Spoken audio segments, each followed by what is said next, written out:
are ready to learn a lot about budgeting. I know it's something that's kind of in the back of our mind, but definitely really, really important to think about. So luckily we have someone who is about to enter her 4th year. So she is an expert in budgeting for apps and also going through medical school. So she will have a ton to share with us. Let's just go ahead and wait for a few more people to fill in.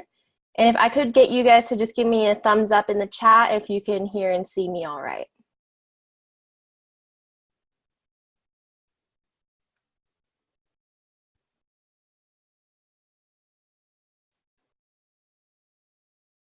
Awesome, thank you guys.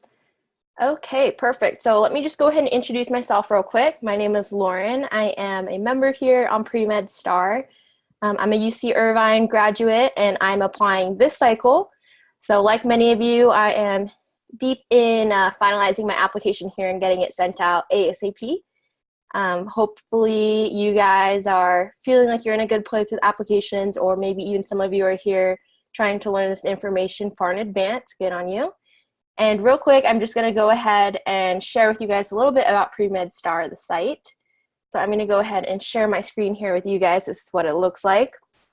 For those of you who aren't on the site, I definitely recommend you join. There's a lot of little incentives on there for you to gain throughout your pre-medical years. And so right here, this is just our homepage. This is what it looks like on the dashboard. And Miss Whitney Porter, the Director of Admissions from LMU DCOM, posted this awesome blog on tips for this application cycle. So anyone who's applying this year or within the next couple of years, I would definitely recommend go ahead and give a look through this. She put a lot of time and effort into this, and really any information or questions you have, you can find the answers to in here. So thank you, Whitney, for posting that. And real quick, I would just like to show you guys my profile. So this is probably my favorite feature on Pre-Med Star, and it should be your guys's as well. So I just want to encourage you all to fill out your profiles, because we do have a lot of active recruiters on the site, and they have been telling us that they've been going through everyone's profiles, watching their videos, and even reaching out to students that they're interested in recruiting. So lots of incentive to fill this out there. And then also it helps you keep track of all of your activities and involvements. So you can see here to edit, you'll go ahead and just click on this little pen here next to your name.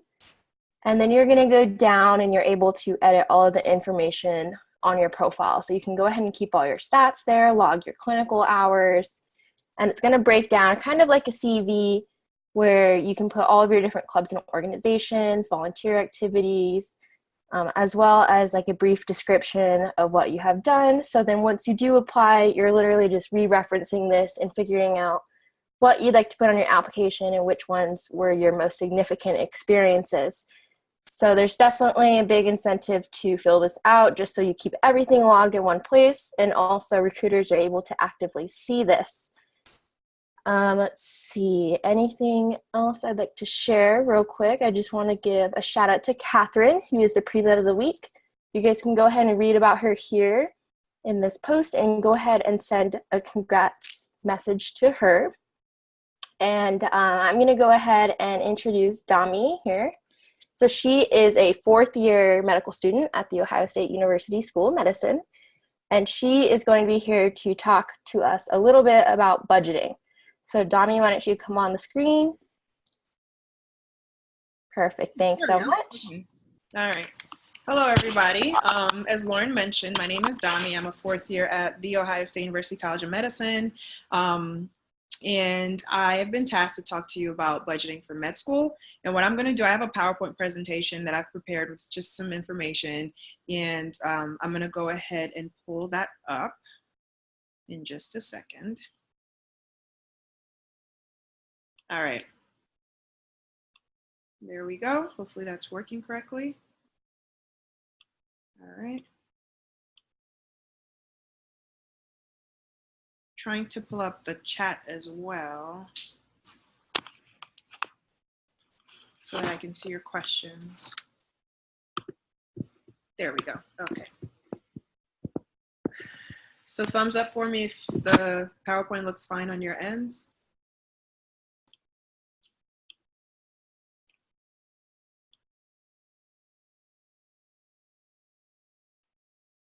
Okay, looks like we're good to go. So I'm going to get started.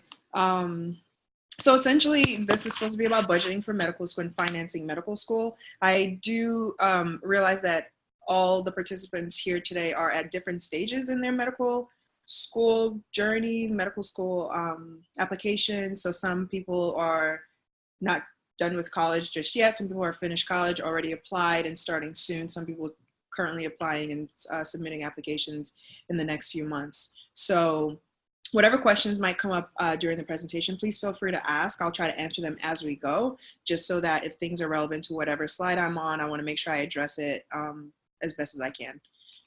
So we're gonna go ahead and get started. So the first thing to talk about when talking about applying for medical school is the application fees. And the primary application is the first thing, because this is, it's a little challenging because everyone's at like different stages. So sorry if I kind of talk about things that you already know about, but just to make sure we're covering the bases. The AAMC uses MCAT, which is the American Medical College Application Service, when they process these applications. So you submit this one main thing. And not every single school uses this, but most medical schools use this. You submit this primary application, and then most schools ask you for a secondary application specific to their institution. So the 2019 application fee, based on the AAMC website right now, is $170 for your first school, and then $39 for every additional school you add to the application. And most, as I just mentioned, most US medical schools do require a secondary application, and each school fee is very different. Some schools don't charge anything for their secondaries. Some schools charge up to $200 for their secondaries. So these are things that you have to think about when you're making your school list and determining how many schools you want to apply to. And as you can see at the bottom of the slide, I'm saying it's important to note that some schools waive this secondary application fee for applicants that have a fee assistance program approval. I'll talk about that a little bit later in the presentation. So other expenses that you obviously need to think about. So college service fees. When you apply for medical school, you're going to have to order a number of transcripts. You're going to have to ask for letters of recommendation. Some schools might charge some specific fee to upload such letters, and fees to order transcripts. So you always have to think about that when you're making a budget for what it's going to cost you to apply to medical school. And it's always important to contact your individual institution, because every school is different, to see what their prices are, what their requirements are, and make sure you have all your I's dotted and your T's crossed. Any questions so far? Doesn't seem like it, but okay. So the next thing I wanted to talk about is the MCAT, which is another major cost. The MCAT is obviously a medical school application requirement. Some of you probably already took that, because if you're applying right now, it's something you should have already taken, at least within the last few months or so, if you're like taking it a little later.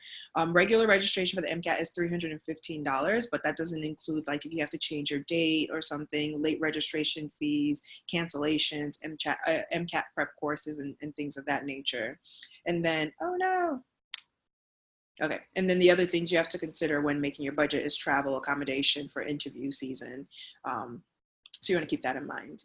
So I mentioned the fee assistance program a few slides back, and essentially what this is a way to help students pay for certain things in on their medical application journey. I actually used this during my application cycle, so it was very helpful. So what it does is it discounts your MCAT, it discounts your AMCAS application, and it discounts usually secondary applications. I can't remember any programs that did not cut down or make their secondary application free based on this.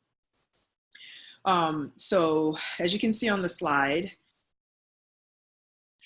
okay, sorry, I thought there were some questions coming in. As you can see on the slide, what it is and all that good stuff. And you can always go to the home page to get even more information about it. Who is eligible for this program? If you are a US citizen, a national, lawful permanent resident, or if you are under the deferred action for childhood arrival. So there are different legal ramifications and stuff like that, but most people are technically eligible for this.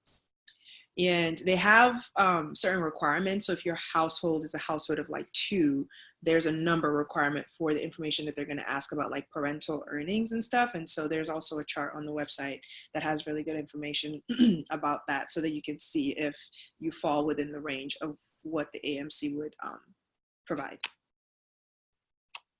So I just mentioned the numbers and stuff. So parental information and supporting tax documentation are required for application for for FAP.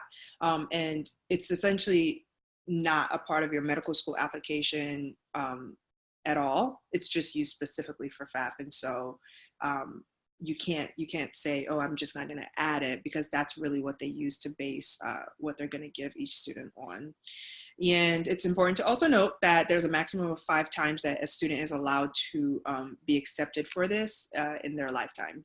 And so, as I mentioned, you get MCAT registration fees are reduced. You get reduced AMCAS application fees. The MSAR website, I don't know if many people are familiar with that. I believe most people are, but it's where you look up certain schools and certain requirements and stuff when you're making your list of schools that you think you want to apply to. And it's done by calendar year, so the benefits expire on December 31st of the calendar year that you receive your award. So if you apply, say, in July, and they say, yes, you get FAP, your award lasts from July to December of that year, and then you would have to redo it in the next calendar year. So you have to think about the timing as well in the process. The other important thing to note is that you have to get an approval before you apply and pay for things, because if you apply and pay for things and then you get an approval, it's not retroactive. And so you can't go back and get like a refund or something. So you have to make sure that you get the FAP stuff taken care of well in advance of needing to submit applications or registering for the MCAT or getting like other things going. The other thing that's important when thinking about medical school and budgeting is, okay, perfect.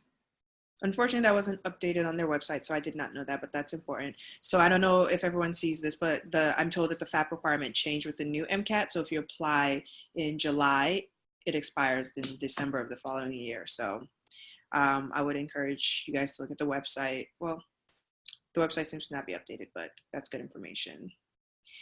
So the FAFSA, this is for after you've gotten into medical school and it's time to start thinking about how you're going to pay for medical school. The FAFSA is something that a lot of people should be familiar with, because it's the same thing you use for undergraduate financial aid things. The FAFSA you complete and submit online, and you have to look at each school's requirements. So a lot of this is very specific to the institution, because all medical schools are very different in the way they handle their finances. Some schools have resources that other schools don't, and so it's important to think about all these different things. So with the FAFSA, you just go online and you fill it out via the government's website.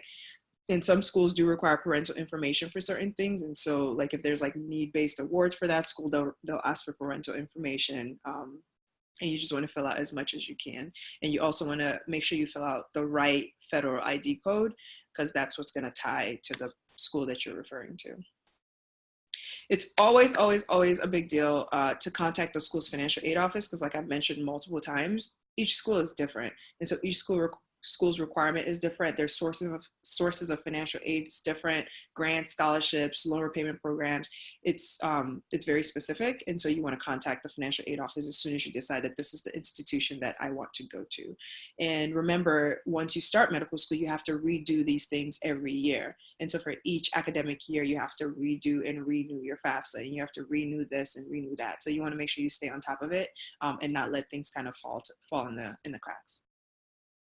There's a great website online that has information about loans, and I have a link here that doesn't seem to be working, but it's the AMC website, and it has information about direct loans, which a lot of students use to try to pay for part of their medical education.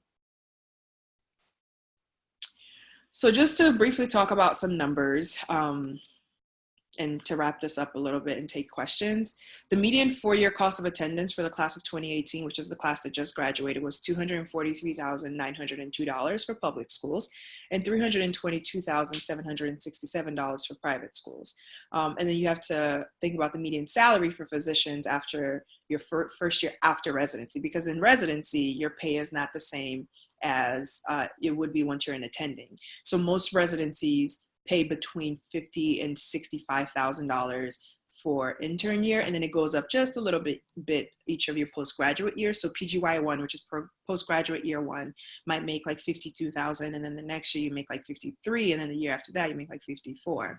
And all these numbers are actually dependent on the hospital / the program that you're at, and so it's not across the board in the United States. So you could just look up a specific program, and their website will tell you how much the salary is for their residents, and all residents make the same regardless of specialty.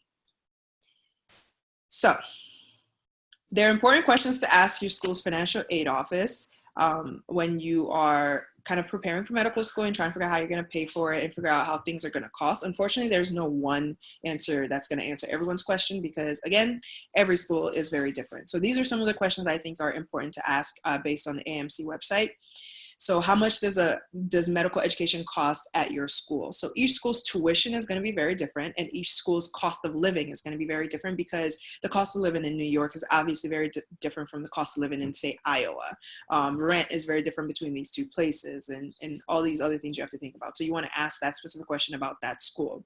What was the average amount of debt for the most recent graduating class? So there's this national average amount that I talked about a few slides back, but every school is very different because there are some schools that simply cost more than other schools. So you want to ask that specific question about the school you are referring to. Is there a supplemental financial aid application required for the school? So some schools, you apply to the school, you send in your FAFSA, and that's it. But other schools, there are additional things that you need to submit. So you want to make sure you clarify that.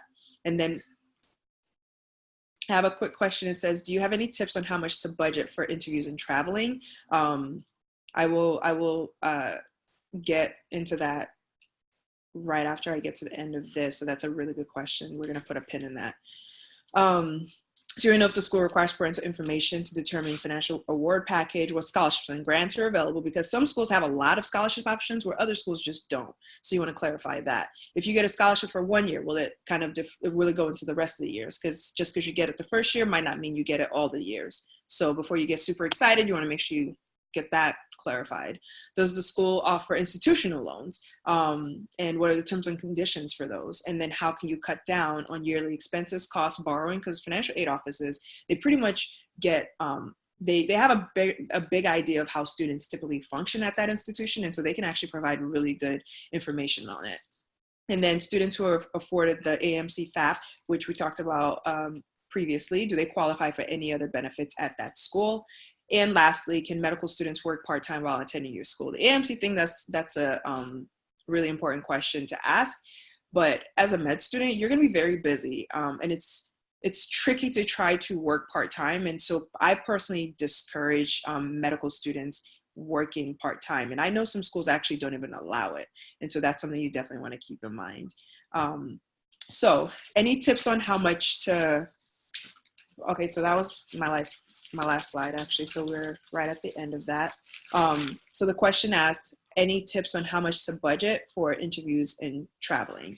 So what you want to do is, one, you have to kind of mentally turn into a type A personality for a little bit for this medical school application process, because things can get overwhelming pretty quickly. And so you want to be very organized in how you are thinking about these things. So the first thing that's important when determining how much to budget for interviews and traveling, how many schools are you applying to? That's the first question you have to ask, because the amount of schools you're applying to determines the amount of interviews you may or may not get. And then once you have that, you can start to think about other things. So you want to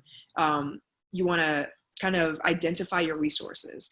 What do I have? What is in this pot? What am I going to be able to use? And once you do that and you start getting these interviews in, it's about, am I going to drive there? Am I going to fly there? Is it too far away to drive? Am I going to stay with someone in the area? It's throughout this application season and interview trail and all that, it's important to just not spend as much money as you possibly could. So if you know someone that lives in Philadelphia and you are interviewing at Temple, you want to contact that person and see if you can kind of crash on their couch, because it's just one night. You go to the interview, you go home, and you keep it moving. And so you want to be as smart and as frugal as possible, because these numbers can add up.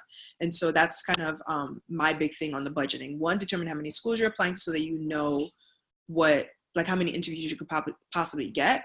To find out what your pot is. What are your resources? What do you have to use? And then being really smart about how you kind of allocate those resources. Would it be okay to ask if the school sponsors you to travel for the interview? That's something that a lot of schools don't do. A lot of medical schools don't do. And so, I mean, I would look it up to see if the school does it, but it's super, I haven't heard of any schools that does that, just because the medical application cycle is just very competitive. And so a lot of schools just don't do it. But if you wanted to ask about it, you could, but my guess is the answer would be no. When will these slides be available to view following the presentation? I can absolutely provide them to Lauren, and she can disseminate them however necessary. So I have no problem with that whatsoever. How do you budget for interviews, travel, med school when you're a non-conventional student and have other financial responsibilities as well? You budget the same way.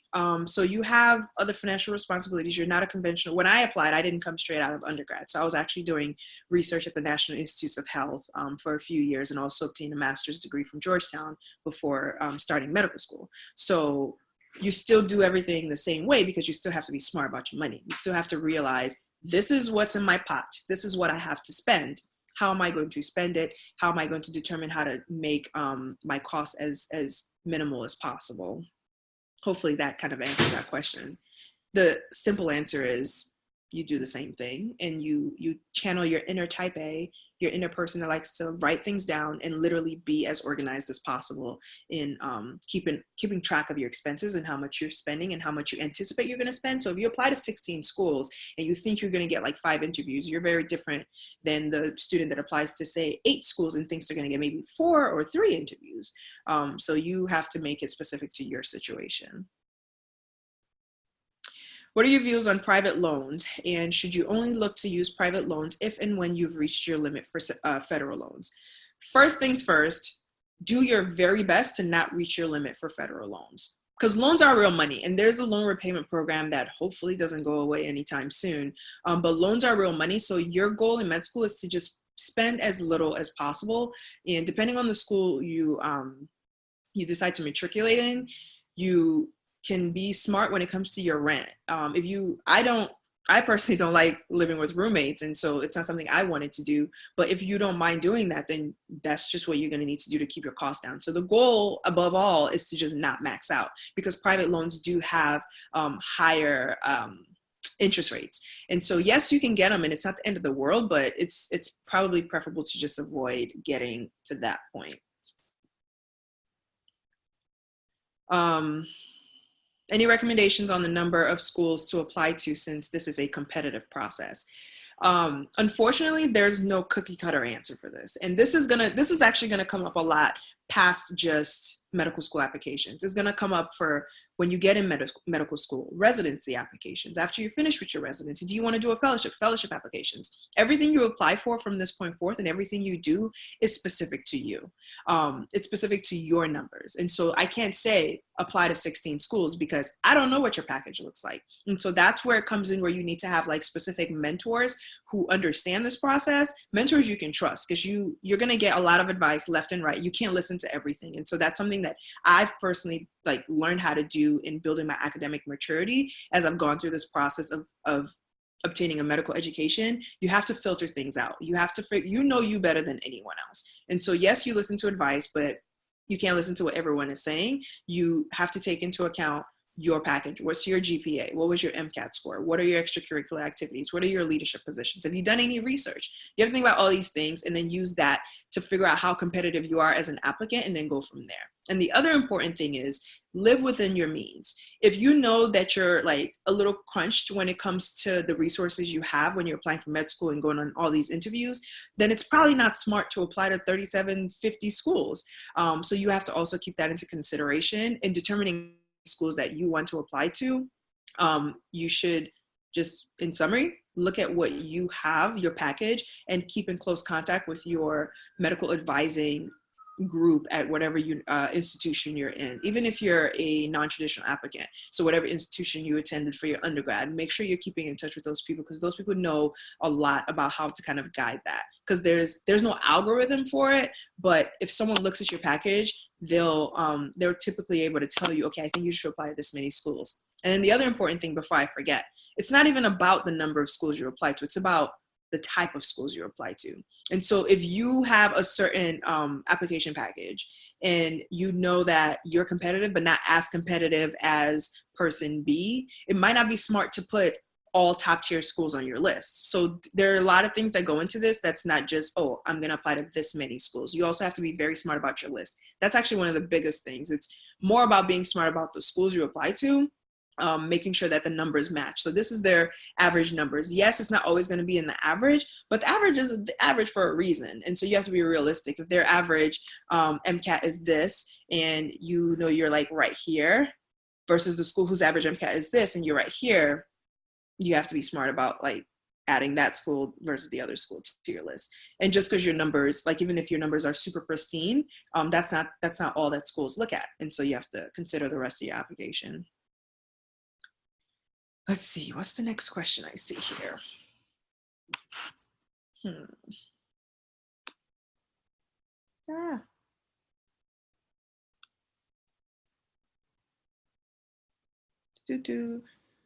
Should we choose a medical school based on finances? Yes and no. Terrible answer, right? I know. Yes, because you have to live within your means. And so if you know a school is super expensive and you know that you are going to need more loans than they can provide or something like that, then it might not be the best school. But at the end of the day, most students graduate with loans, and that's just how it is. And so the way I personally see it, if a school fits you and that's exactly what you want, even if they're a few $1,000s more expensive than the other schools that are slightly cheaper or something, or are offering you more money, you're going to be at that institution for 4 years. So you want to be happy for 4 years. You want to enjoy your medical school experience, because it's hard. Med school is hard. Easily one of the hardest things I've ever done in my life, but I've enjoyed it. I've loved it. I've loved my experience, and I've had a great time doing it. I've had a great time working hard. And so do I think about the costs? Not really, because the experience is way more important, and making sure that you are a healthy medical professional when you're done, as opposed to like hating life and I just want to graduate and I don't even want to practice medicine anymore. And so you have to find the right fit while keeping the cost in the back of your head, but the cost shouldn't be the determining factor, at least in my opinion. A lot of schools have host programs where current medical students host applicants for interviews, which cuts down or eliminates having to get a hotel. So that's not a question, that's more of a point, which is a very good point.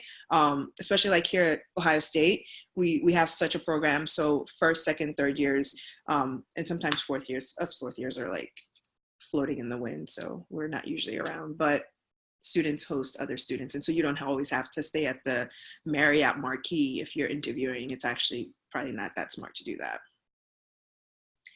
Do federal loans cover personal expenses such as rent, food? Is the main difference between federal and private loans the interest rate? Yes. The biggest difference between federal and private loans is the interest rate, and there are other differences, but yes, some loans you can consolidate and refinance, some you can't, and so you have to look in these specific look at the specific information about the loans. And the AMC has really good information about all these different loans on their website. And do they cover personal expenses? Yes. So the way it typically works, at least the way I understand it, is you have a cost of living at your institution that you decide to go to, and that cost of living is typically your max that you're allowed to borrow in loans. So let's say Ohio State tells me for my first year med school, my cost of living total is $73,000. That includes tuition, and that includes how much they think I'm going to spend on rent, food, internet, telephone, clothes, books, everything. That's how much they think I'm going to need to spend. And the school comes up with that number in their systematic way. That's the max on how much you're able to borrow. So a scholarship can come in, and it's like a $2,000 scholarship from OSU for whatever, for being awesome.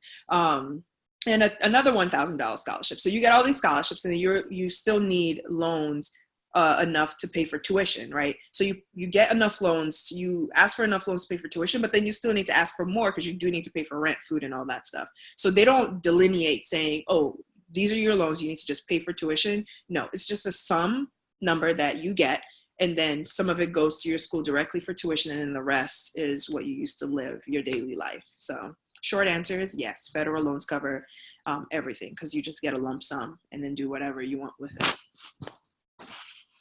From Q&A, there's a question that says, can you give some tips for interview day? And then what is the normal amount of schools to apply to? That question is from a senior in undergrad. So I'll tackle that second question first real quick. The normal amount of schools to apply to, I kind of touched on this before. It's honestly based on your application package. And all the different students have different credentials that they're bringing to the table. And so if I had to come up with an actual number for what most students apply to, I applied a while back, and so things might have changed, but a lot of people that I know applied to like about 20, between 20 and, right around 20, I would say. I applied to 16, I think. I think I applied to 16 schools. But if I had to come up with a normal based on the conversations I've had with a lot of my colleagues and people who I know that have applied to med school, 20 is a number I'm comfortable saying. And then tips for interview day. Interview day, the biggest thing is do your homework. Before the interview day starts, you should know all the things in your application. That's a given, because anything that you submitted in your application is fair game, right? And the other thing you want to do is you want to research the school. I'm big on doing research. If I walk in a room and I know I have to interview somewhere, I'm going to look up everything I can about the school so that my answers to whatever questions they're asking are going to be tailored to me as a person, but then also tailored to why I put that school on my list. And so you want to sell yourself to this school while you're still trying to figure out, do I like this school? Do I like these people? Do I feel at home here? But you always want to do your homework, look up the school, and get as much information you can about the school. When you get there, the point of the interview is they like your numbers. They think you're pretty cool, but they want to make sure you're like a person that they would love to have at their school. Do you fit with the rest of the student body? And so when you get there, you just have to be yourself. You have to be positive about the experience and just not like walk around smiling all awkward the whole time, but don't just keep to yourself and be all stuck up in the corner like, oh, I think I'm better than the rest of these people. No, interact with the rest of the applicants, because those could possibly be your classmates. I remember on my interview day here at Ohio State, I interviewed with someone that's actually in my class right now. And when we started on orientation week, I was like, oh my gosh, I remember you from interview day. And we talked during interview day. We were at the airport on the same flight leaving out. And so it would have been really awkward if I didn't speak to that student, because then the rest of the administration might see that and they'll kind of look at you like, I'm not sure if this is a student we want here, because he or she just doesn't fit with the rest of the student body. The other important thing to keep in mind on interview days, they invited you there for a reason. And so this is not just for interviews for med school or whatever. This is it just for the rest of life. Always, the biggest thing is just have confidence in yourself. Have confidence in what you bring to the table. When I walk in a room, I know why I'm there. And it's really important to avoid this thing called imposter syndrome that a lot of people, unfortunately, kind of feel, where they feel like they don't belong. Do they deserve to be there? No. When you got that interview email, that's your green light. You deserve to be there. And so you have confidence in yourself, have confidence in what you bring to the table, what you've done, your numbers, whatever they are, and just sell yourself. That's the biggest thing. Just believe you're supposed to be there, and hopefully everything falls into place. And always ask questions. Even if you've asked the same question to the 2-3 different people that interviewed you, always ask questions. If you don't have a question, make something up. Something good, not something like super random or weird, but just make sure you always have good questions, and not questions that you can get answers from the internet. Oh, what's your average MCAT score? No, you can look that stuff up. Ask questions for things that you cannot look up, things that a real human being who is at the institution can tell you. The NHSC, yes, National Health Science something something. I have seen that, and if so, are they granted to only a few amount of students? Their actual rules behind like how they do it, I don't think it's not specific to the institution. It's a national thing, and so whether they have a cap on the amount of students that they give this to every year or not, it's actually pretty unknown. I haven't come across a situation where like someone was like, yeah, they capped out on that year. So I don't think they have a cap, but that's something that one would probably have to look up on their website specifically. But right, if I had to give you an answer, it'd be no, based on the conversations I've had with financial aid officers at my school and other schools. A lot of schools have host programs, which we talked about. Do most out-of-state schools allow you to establish residency after a year or so? I don't know what every school does, but that is a huge thing when you're also deciding whether you want to go to a school or not. Ohio State is one of the schools that does that. And so after my first year, I established residency in Ohio, and my tuition came down significantly. And so you just have to, that list of questions I talked about in the presentation of things you want to ask the school, this should be one of them, so that you can understand better like what your chances are to bring down your costs each year. So unfortunately, I don't know exactly how many schools do it, but if I had to say majority or minority, I would say less than 50%, but that might have changed, and that's constantly changing. But I wouldn't say like a majority of schools do that, because a lot of private schools still don't. Do you believe that picking up a part-time job is a feasible option for a first-year student? I've looked at my schedule for the upcoming year, and I am not sure if getting a job would be wise outside the benefit of having a source of income. My personal answer to that is no, do not do it. Medical school is hard. Even for some super smart people, it's hard. It's a new experience. You haven't done this before. You have to like re-understand how you study, understand and get comfortable in this is a new environment. I did grad school before I did med school. And so my academic maturity was higher than it was when I graduated from undergrad, but med school was still very different. And so it's still something you have to get used to, especially as a first year. There's going to be a lot of stuff going on. And I know people have their different challenges in the finances and stuff, but my biggest thing is to minimize the stress where you can. So we don't want loans. We don't want debt and stuff, but you're in med school for a reason. You're in med school to flourish and become the best physician you can be. And so I personally think it's best to just focus on that. Especially if you don't absolutely have to have a job to survive. And like I said before, some schools don't even allow it. And so if that's something you're interested in, I would definitely ask about it, and ask the individual school what their rules are, because some schools are just like, no, you can't do it. So, but if I had to give an advice, I would say it's best to not try to get a job, because you're going to be tired. You're going to be studying all day. You're going to be like, oh my gosh, why am I here? And then if you have to go to work and be stressed out about that too, it'll be detrimental. No matter how you try to be like great at everything, it's going to be detrimental to some effect to your medical education. Do you think it's wise to use some of your financial aid money to pay off debt from your master's or undergrad loans? I do not think that's wise. I fortunately don't have any more undergrad loans because I didn't have that much when I graduated. Shout out to Brown University, great financial aid at Brown. Best school ever. And then grad school, I had a lot of loans, but do I even think about those loans as a med student? No, because the financial aid you're getting for med school should be for med school. You have a cap. So you have a cost of attendance where you can only borrow so much. So I personally think it's not smart to take from that pot to pay off loans, because at the end of the day, you're going to have loans no matter what.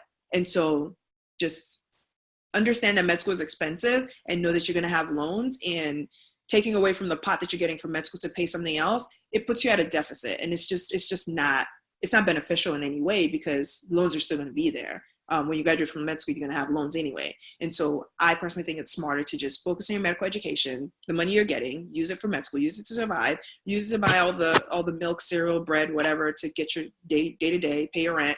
And then when you graduate from med school, then start thinking about paying back these loans.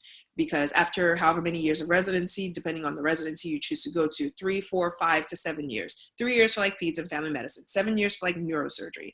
Whenever you're done, you start making real attending money. And you'll be paying some of these loans back as a resident as well. But like when you're done and you're an attending, then you can focus on, paying most of those loans back.